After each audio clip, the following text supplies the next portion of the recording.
Okay, dumato ko naman tayo dito kay Tililing. Babantayan ng kampo ni Vice President Sara Duterte ang darating na 2025 midterm elections. Ayon sa pangalawang Pangulo, ito ay para sa pagpaplano sa susunod na hakbang na kanilang gagawin para sa 2028 presidential elections. Ang kapal lang mukha, no? Ganun po kakapal si Sara. Halatang-halata na ang patay gutom maging presidente. Diba? Kapal. Ngunit paglilinaw ni VP Duterte na hanggang ngayon ay hindi pa rin niya masabi kung siya ba talaga ay tatakbo. Huwag ka na tumakbo, kahit maglakad ka, kahit nga doon ka na lang sa Davao, leader ka ng TODA, wala kaming pake sa'yo. Walang may pake. Diba? Walang may pake. Sa team itim. Itim ang budi. Baba black sheep.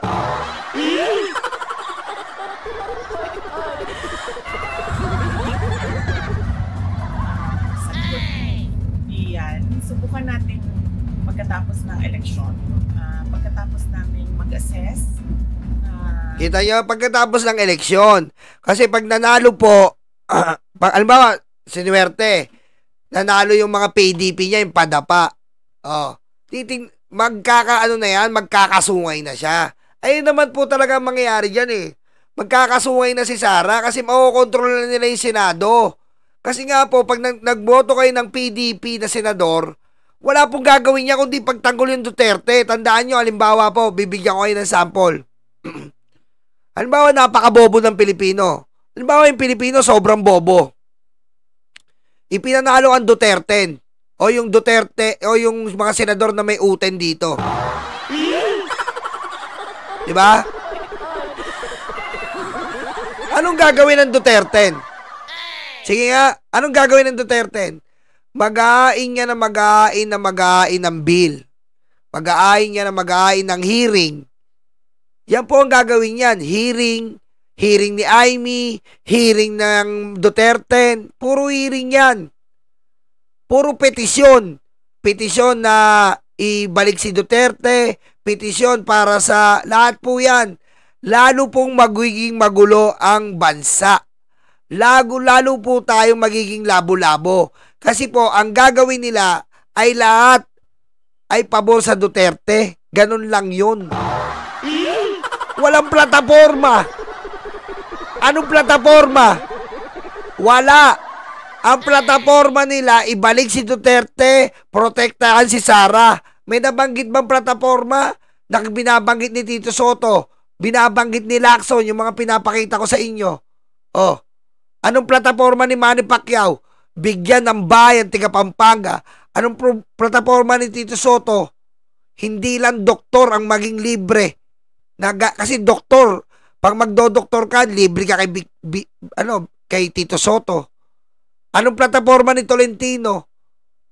Oh, lagyan ng marka talaga ang ating West Philippine Sea, protektahan ang West Philippine Sea. Anong plataforma ni Abby Binay? Oh, ang plataforma ni Abby Binay, senyalis pa lang ng sakit, meron na dapat tayo na solusyon sa ating health sector. Anong plataforma ni Lito Lapid? Kapag may kalabang kang dalawa, kumuha ka ng kutsilyo.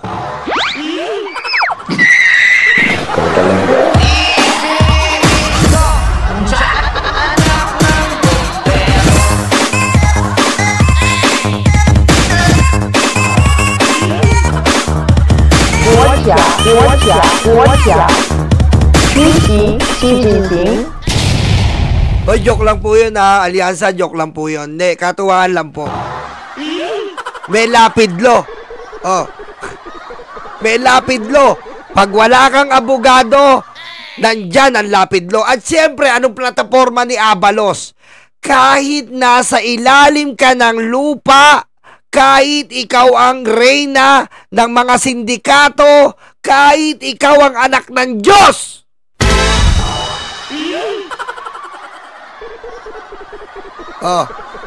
kahit ikaw ang anak ng Diyos, mananagot ka sa batas ng Pilipinas. Yan po ang mga plataforma ng ating alyansa. Sa kanila, anong plataforma nila?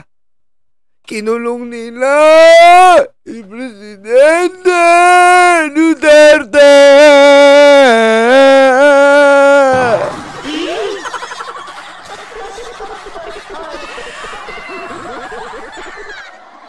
Pagbigay ko, pizza na lang ang natira.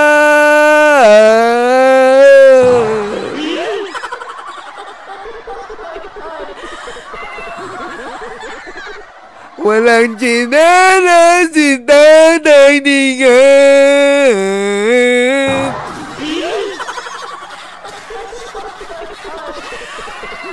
Plataforma yon? Ha? Plataforma yon? Ayun yung plataforma nila. Hindi po ganun ang eleksyon. Hindi po ganun ang senador. Legislative branch yan. Tigagawa ng batas, tiga-implement. Pero silang lumalabag ng batas. Ano pa plataforma? May plataforma, isa lang. Sino? Si Kibuloy. Diba? Anong plataforma? Magsashampoo ka ng Palmolive, maglo-lotion ka ng body bath.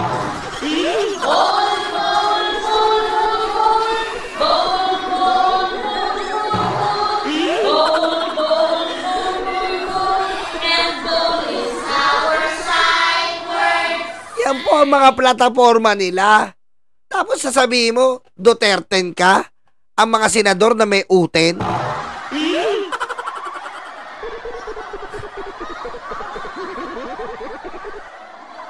Tandaan nyo po, tayo po ang gobyerno. Tayo ang dapat protektahan. Tayo ang dapat nagbebenepisyo sa gobyerno. Hindi po isang tao. Tandaan po natin yan. Huwag nating kalimutan yan. Tayo ay kailangan magbenepisyo. Tayong lahat, ikaw, ako, hindi lang iisang tao. Yan po ang tandaan nyo sa pagboto nyo. Magsawa na kayo sa mga ganyan tao na inaasikaso po ang apelido, hindi po ang Pilipino.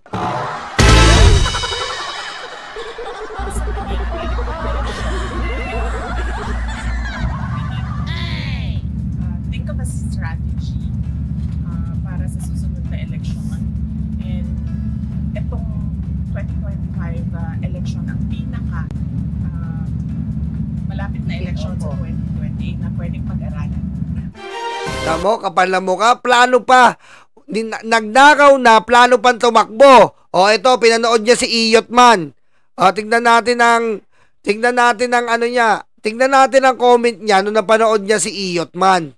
O, ano ang comment mo ngayon na panood mo si Iyot Man? O, sige nga, maayos ba? Tingnan natin.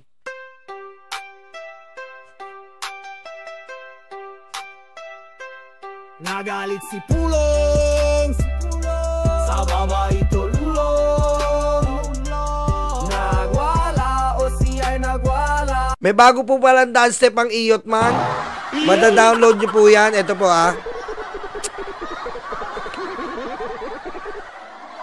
Share ko lang po ang bagong dance move ni Iyot Man.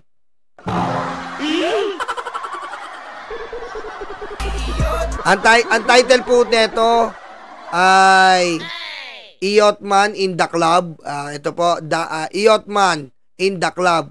Great power, hindi po great responsibility Great power, great girls.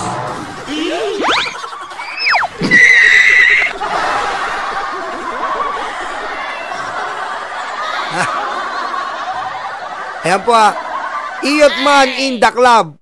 Great power, great girls. Ito po ang kanyang dance step. Iyot man, ang tamat ninyong congressman. Payot, pwede ba yung miyot? Kung hindi ka sa kilagot. Iyot man, ako si Iyot man, ang tamat ninyong congressman. Pag ikaw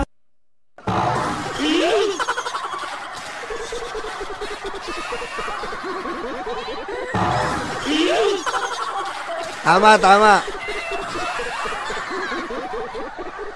Tama, Burns TV. Ang power po nito, yung iba po bumabarel, bang, bang, bang. Ito po ang powers niya. Bem, bang, bem, bang, bem, bang.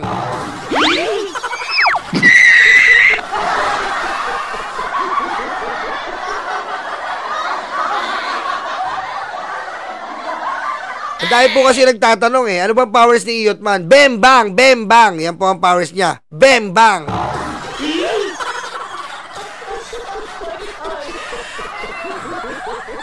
Kasi yung iba, baril-baril eh. Bang, bang, bang, bang. Ito iba po. Bem, bang, bem, bang.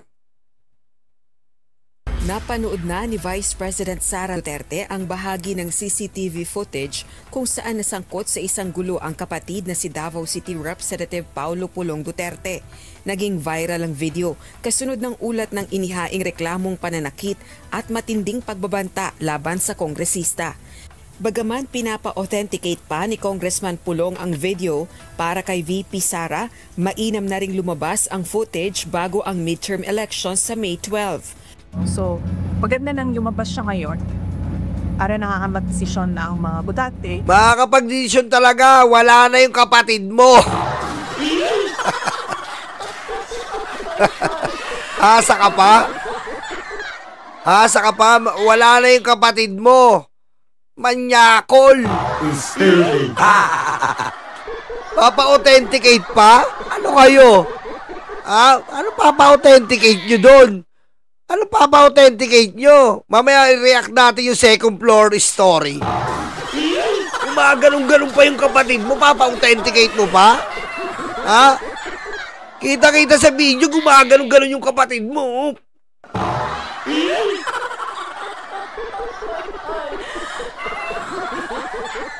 Ano ba authentication mo do? Kita-kita yung mukha ni Pulong, si Iyot Man.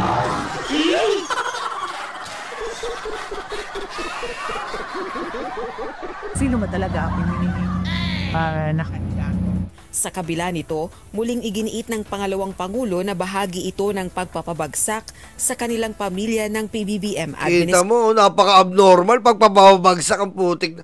Si Pulong ang umiyot. Sisisihin mo si Bibi. Sino ba umiyot?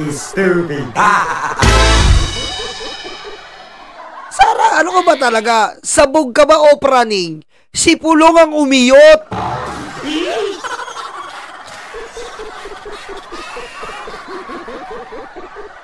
Hindi pagpapabagsak ang ginawa ni Pulong, pagwawasak. Winasak niya yung tahong. Sabog ka ba o praning? Siya yung nagwasak ng tahong ng babae. Tapos si BBM natutulog, sisisihin nyo?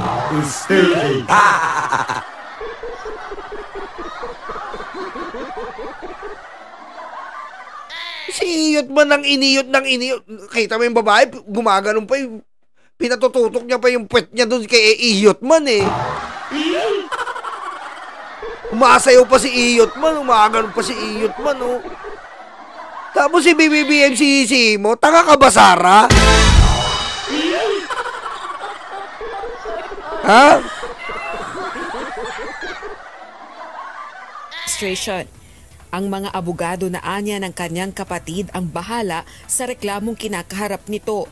Clearly, atake lang talaga siya para sa paninira nasay Semba na papagsakit yung kalaban nila sa politika.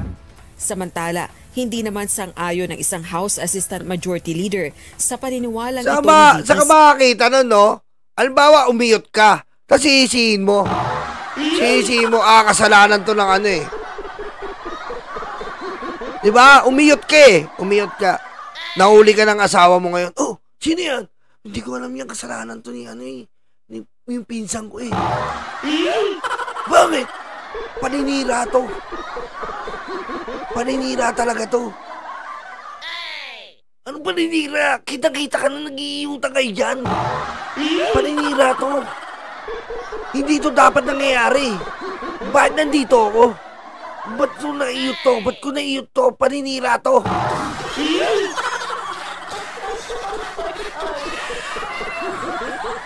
Galing Alam mo, pinasok nung nasa kwarto ka. May kasama kang batang-bata eh. Sariwa. Hindi mo alam, umuwi yung asawa mo. Pag ganun, sino yan? Sinisiraan ako eh.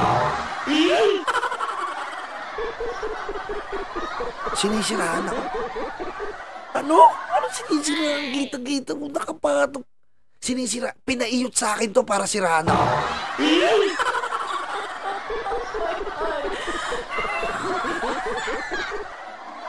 Pinaiyot sa'yo para... Pinaiyot sa akin to. Setup to. Setup. Setup to. Alam nila, may tuturo tong ano ko eh. Sandata ko, naturo. Setup to.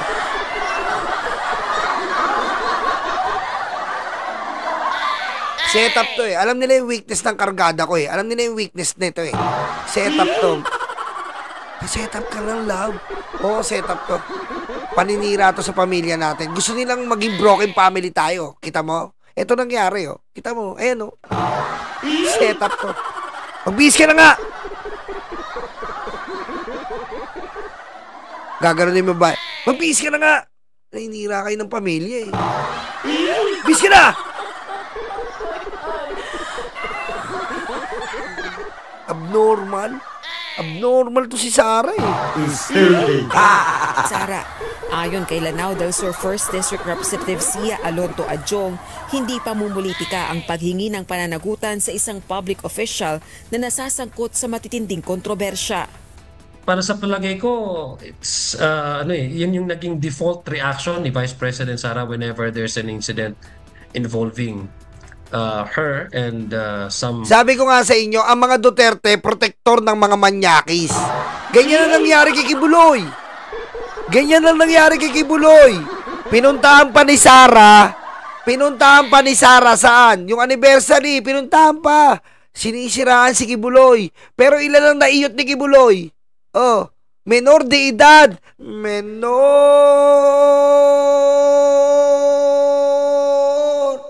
Handa, awit. Menor de edad. Menor de edad. Menor de edad. Es pastor kinasta pinatungan lang. Espanyol. Menor de edad. Menor de edad. Menor de edad. El pastor Batuta Cadyota. Que me puta nuknukan de gracia. Que me puta nuknukan de gracia. Que me puta nuknukan de gracia. Nahuli ni Risa.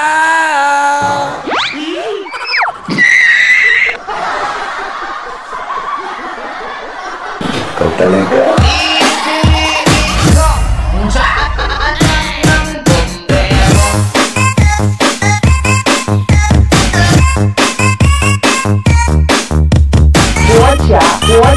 Watcha, Xi Jinping. Bote, Espanyol na tayo ah. Espanyol. Que berberidad. El filibusterismo. No limitangere. Of her close associates. Politika na lang ang sinasabi or the administration is behind this or that. It's just a matter of holding public officers into account. Giit din ng kongresista kung sakaling may mga biktima ng umano'y pang-aabuso na maghahain ng reklamo laban kay Congressman Duterte, aaksyonan ito ng House Committee on Ethics. Rosa Licuz. Yan ang maganda. Magkakaroon tayo ng iyot hearing. Anong title ng hearing? Ha? Kadyot hearing.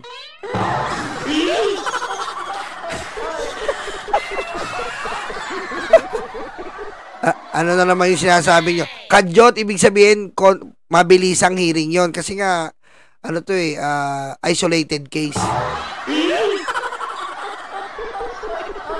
Oh. Ganyan ba ang gusto nyo?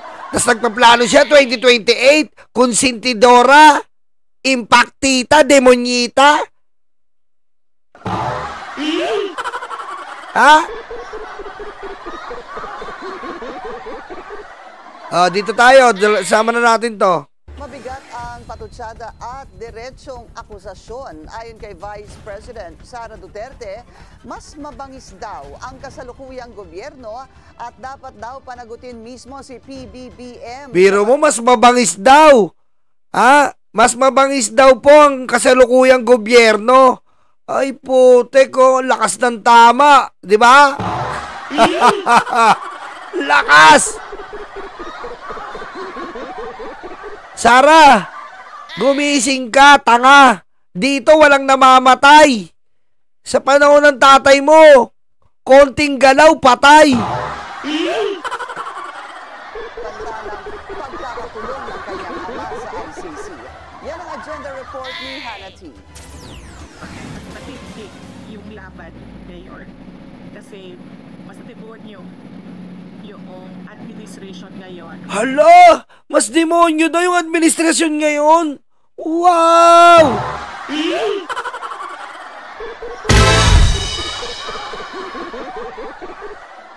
Ano yung pamilya nyo? Angel ba talaga? Feeling mo? Angel kayo?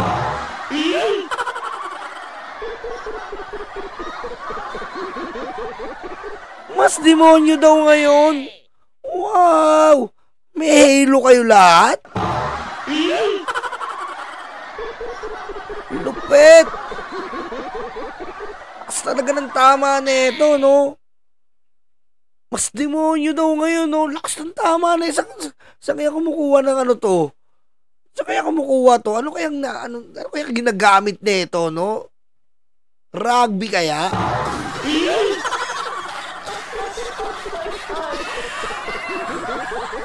Kaya nga saan makakita 30,000 namatay sa panahon ng tatay mo? Dito, bloodless war on drugs. As much as possible, ang bilin ng Pangulo, huliin nyo ng buhay, wag patay. Dahil mapapakinabangan natin ng buhay kesa patay. Ang information, makakakuha tayo kesa patay. Sa tatay mo, walang buhay. Patay lahat. Lakas.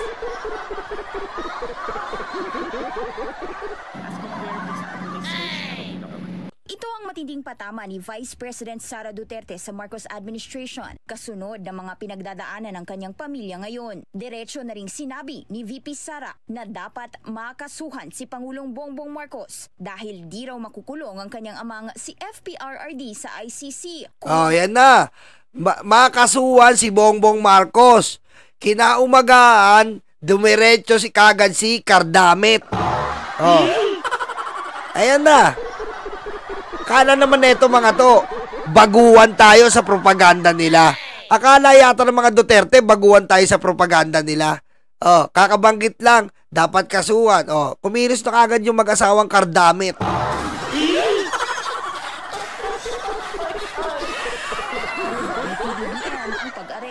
Una nang binakapan ni VP Sara ang rekomendasyon ni Senator Amy Marcos sa Ombudsman na imbestigahan ng ilang government officials tungkol sa March 11 arrest dahil may admin at criminal liabilities daw sila. Oo, dapat talaga managot ang Pangulo ng Pilipinas because he allowed foreign entity, foreign organization to interfere with our national sovereignty. So, hanggang siya dapat makasuhan? Opo, kasi hindi naman mangyayari lahat yun kay walang approval ng Pangulo.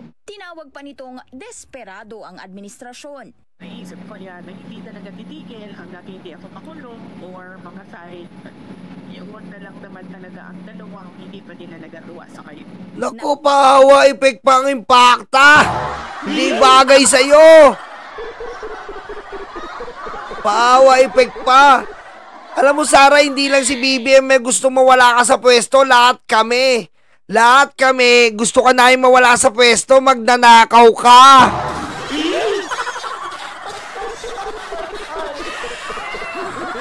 Ngayon lang kami nagkaroon ng vice presidenteng may katok yung ulo.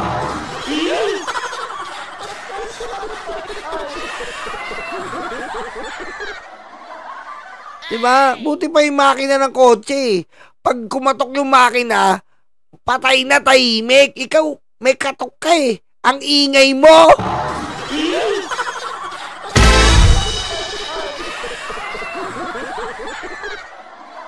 Akala niya yata, alam mo, kayong mga DDS, kayong mga Duterte, huwag nyo kami isama na sa mundo yung flat on earth.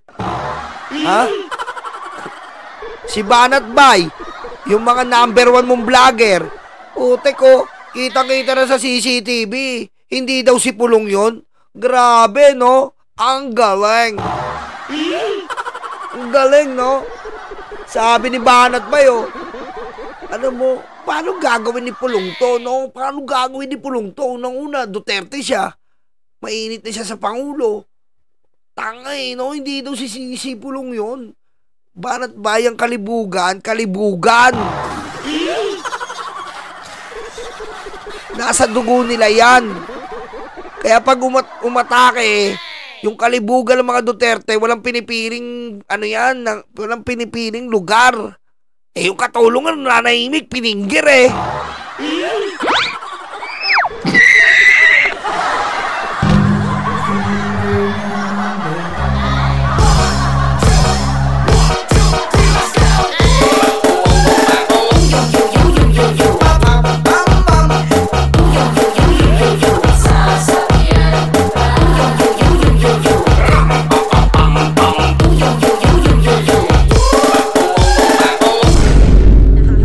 Sa reklamong physical injuries at grave threats ang kapatid niyang si Congressman Paulo Duterte matapos ang isang insidente sa isang bar sa Davao City nitong Pebrero. Viral ngayon ang CCTV footage na ito. Para kay VP Sara, wala naman daw kinalaman ang mga manok ni PBBM sa Davao tungkol sa kaso, pero naniniwala siyang PNP at CIDG ang may pakana nito. Patuloy lang ang kampanya ng PDP laban senatorial slate at una na ring nagpahiwatig si VP Sara sa ilang public events tungkol sa presidential bid niya sa 2028. Sa end of 2026 daw ang deadline na binigay sa kanya para talagang makapagdesisyon sa pagtakbo. Pero ia-assess pa raw ng kampo nila ang magiging resulta ng midterm elections, lalo na talamak daw ang di umano'y legal na vote buying ngayon na nasa forma ng ayuda gaya ng tupad at AIX. Kaya na naman, wala lang sa awam, paulit-ulit na banat, umay. Yung libre sakay, ano kaya yung libre sakay?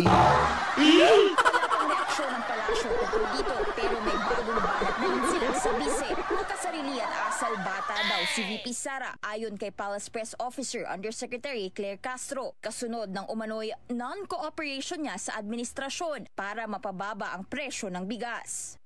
Lumalabas po kasi kung ano po ba talaga ang anyo ng ating Vice Presidente. Lumalabas ang tunay na kulay. Ang tunay na kulay, anyo, green. Green, tapos yung panga malaki. Kulay green, tapos yung panga malaki. Ganyan yung panga nyo. Tapos yung tenga niya medyo may kalaitan. Ganun.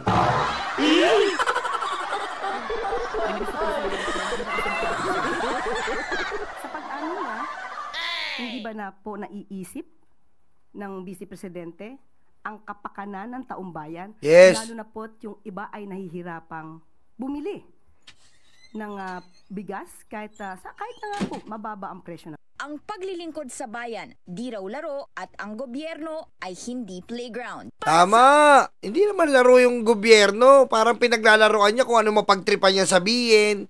Wala siyang alam mo yung sinasabi niya, hindi niya pinag-iisipan talaga, hindi niya naiisip na vice presidente na siya na nakaka-impluwensya siya ng sambayan ng Pilipino. Ganun po si Sara Duterte. Walang kwenta talaga po talaga. Kaya dapat talaga ma-impeach to. Kasi kung ganito po ang government official natin, isipin nyo, may kahantungan ba ang Pilipinas sa ganitong itsura at pag-uugali ng Vice Presidente? Isipin nyo naman, yung pinagkakait sa atin malaman saan napunta yung pera natin.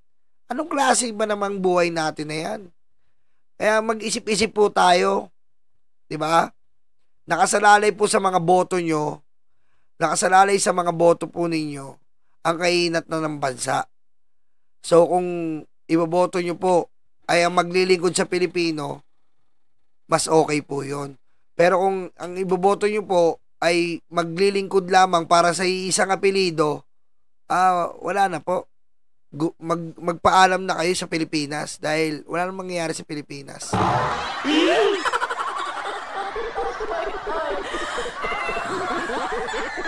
Sabi ni Ima, Yolo, siguro tinipos yang si Sara Mau nung kabataan niya.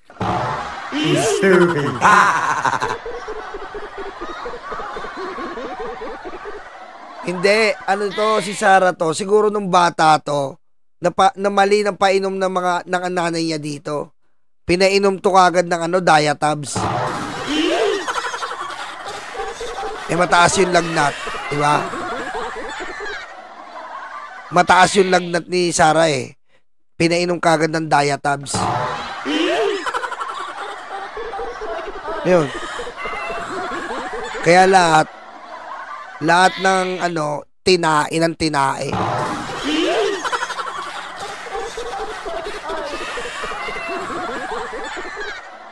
Diba?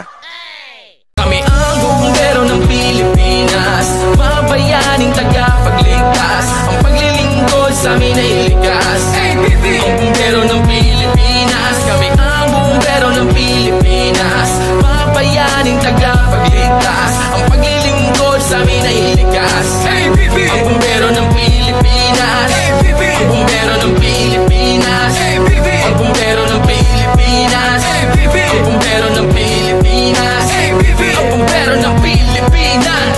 Para sa mga maralita, may puso, may tapang, may Diyos.